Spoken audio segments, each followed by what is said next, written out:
Good news, Westfield has been saved from liquidation. There's a buyer, a deal's been done. It's not the kind of buyer we've come to expect for UK kit car companies, but overall I think it's good news. But there are some questions still to be answered, and some of those I'm hoping to answer in this video. So please do keep watching. So before I get to the future, I just want to recap how we got to where we are today. Now, Westfield cars were founded back in 1982. They originally produced basically a copy of the Caterham 7. Bit of litigation went on, and Westfield came out with the Westfield SE, which has basically been produced since that point. It was a car that became known broader than the world of kit cars, became acknowledged as a sort of general sports car, really. Now, Westfield were acquired by Potenza, in 2006.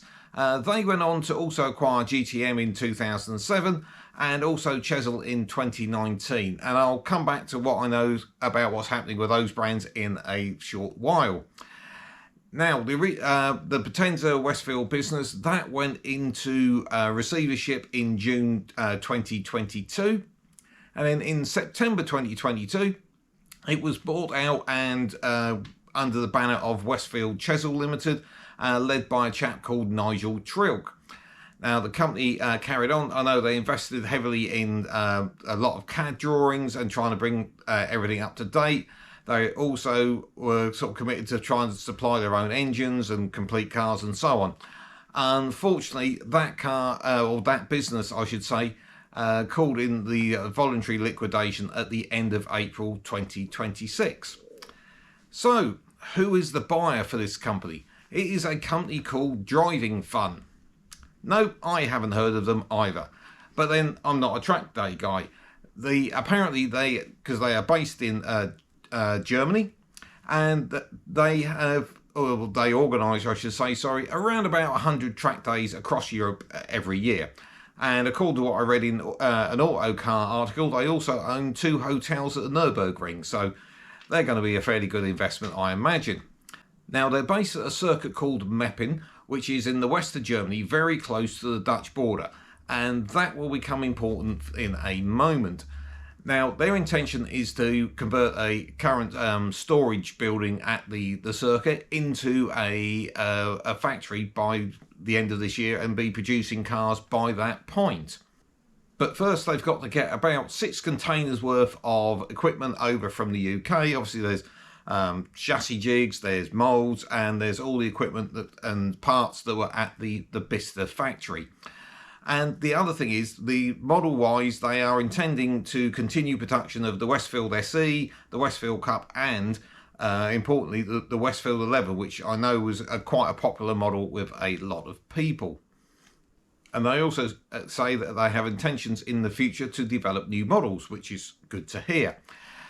Now, why is Driving Fun such a good fit? Well, apparently they already use Westfields for their arrive and drive sessions, I think, at the Meppen circuit.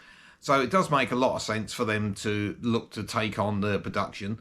And apparently also, just over the border in Holland, there's about 60 Westfield Cup cars that are there for racing, and about 300 road models. So there's already a market over there for the cars.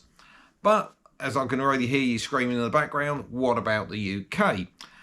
Well, apparently, according to the interview they did with Autocar, they are, or Peter Tunninson, I should mention, who is the guy behind Driving Fun. He is already in negotiations, apparently, with 2 British companies for them to become their sort of UK hub for part supply and so on. And when I mention part supply, Peter has said that he's very interested in trying to get back into production a lot of the older parts.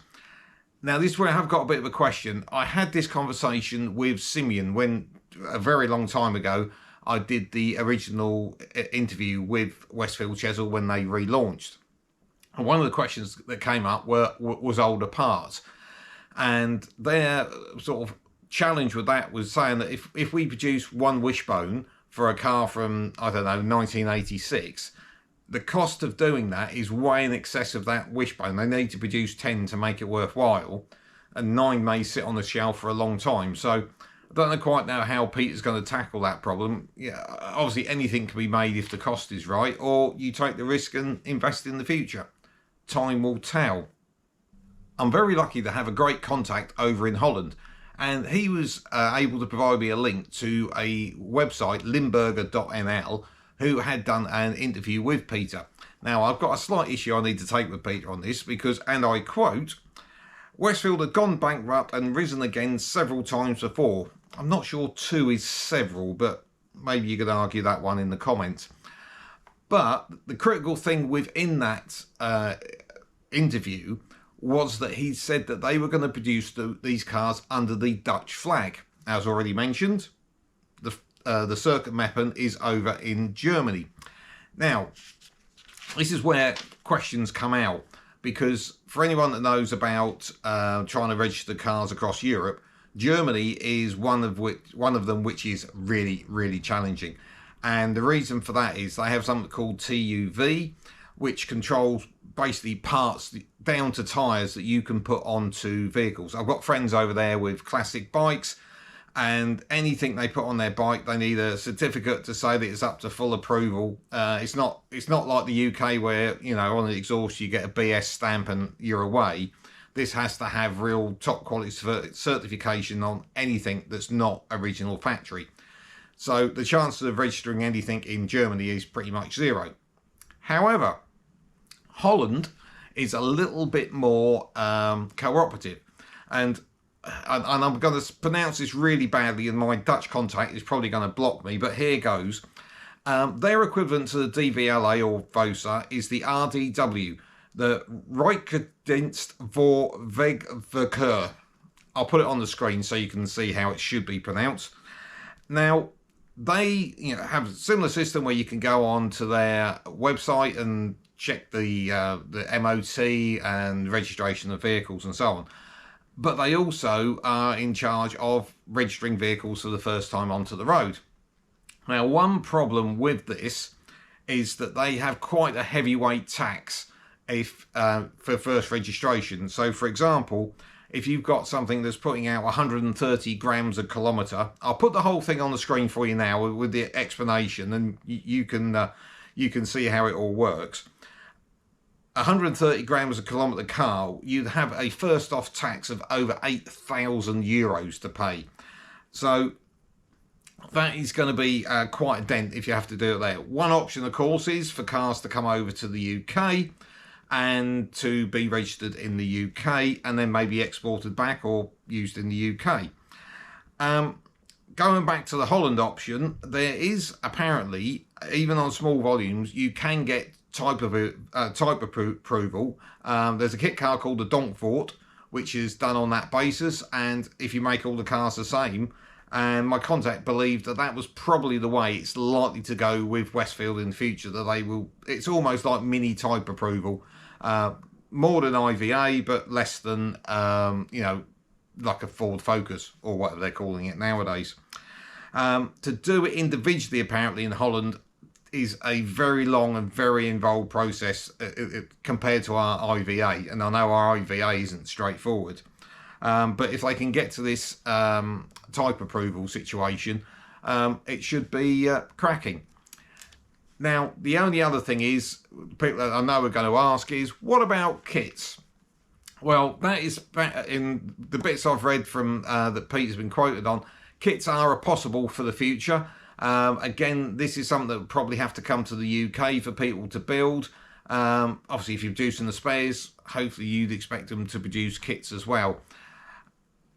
The question I've got on that one, and the thing I don't understand, and maybe there's an expert out there that can help us, is obviously we're no longer part of the EU, so it will be exporting it from Holland or Germany, however it's labelled out there, over to the UK, and I can see there being some kind of tax in some way, shape or form, again making it possibly more expensive. But that's one for the future. But hopefully that's answered a few of your questions. One other bit of good news is Peter is planning a Westfield Jamboree over at Circuit Meppen somewhere around about the end of August. So never know, I might be able to class that as a business trip. Who knows? But overall, I think that is really good news. There's a buyer for it, so Westfield moves forward. As for the other, I understand of quotes I've seen from Nigel Tilk that he is in negotiations with parties to take on the Chesil brand. As per my discussion in the video I did with Chris Hollier, I don't see a future for GTM. It's been out of production for too long. It would be an ideal one to put on MGF mechanicals. I don't see a strong market for it, if I'm perfectly honest. But hopefully, the negotiations with Chesil, that's another car that has, gone broader than the world of kit cars, and most classic car enthusiasts know it. I think that's one that hopefully standalone will have a strong future as well.